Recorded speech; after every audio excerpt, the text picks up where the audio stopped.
Bukod sa tradisyon at kultura, marami ring likas na yaman ng Basilan na ngayon palang mas nakikilala. Sa kalapit na isla ng Lampinigan, nakabibighani ang pinong buhangin ng dalampasigan na halos wala pang mga bisita. Ang islang ito, tahanan ng halos 2,000 residente. Bukod sa pangingisda, may isa pa silang natatanging kabuhayan. Ang paggawa ng baloy o banig.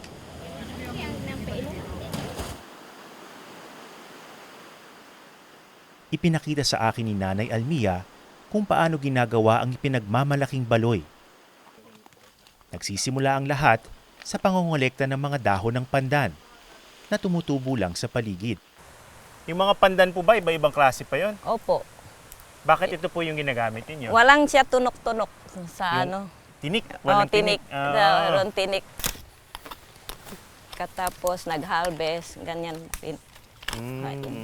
Tinatanggal niyo po yung dun sa Opo.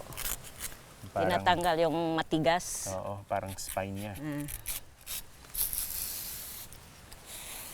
Ganyan. Pagkatapos ito, ganyan nilagay ng ano, itali siya. Tali. Para mas madaling dalhin. Oo. I-try ko. Tama? Opo. Okay.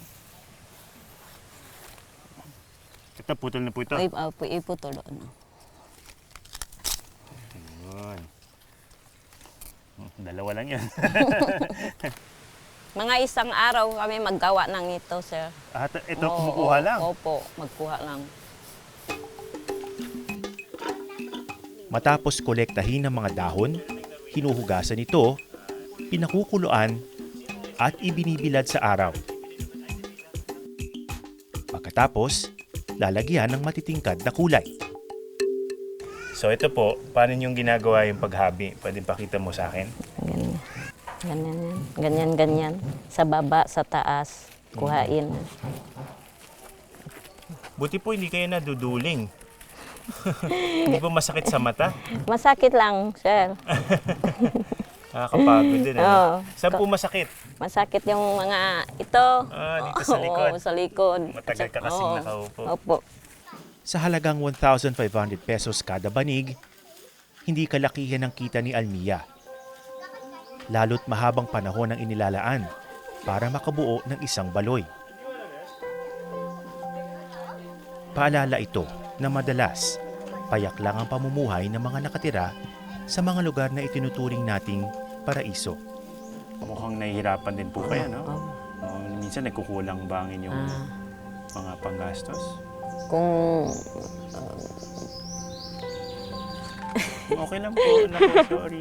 Si nanay. mahirapan kami, sir, kung walang gastos na, kung walang pagbili ng gastos, na maghanap lang yung asawa ko magpunta sa laod na magkuha ng isda, pagbili ng pagkain.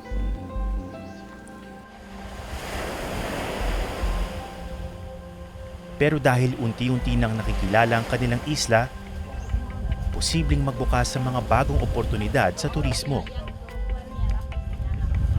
Masaya kami kung mayroong bisita. Bakit? Marami maghintay sa amin dito, magtingin. Mabibenta rin yung mga Opo. baloy. Opo, magbebenta kami ng baloy at saka walis.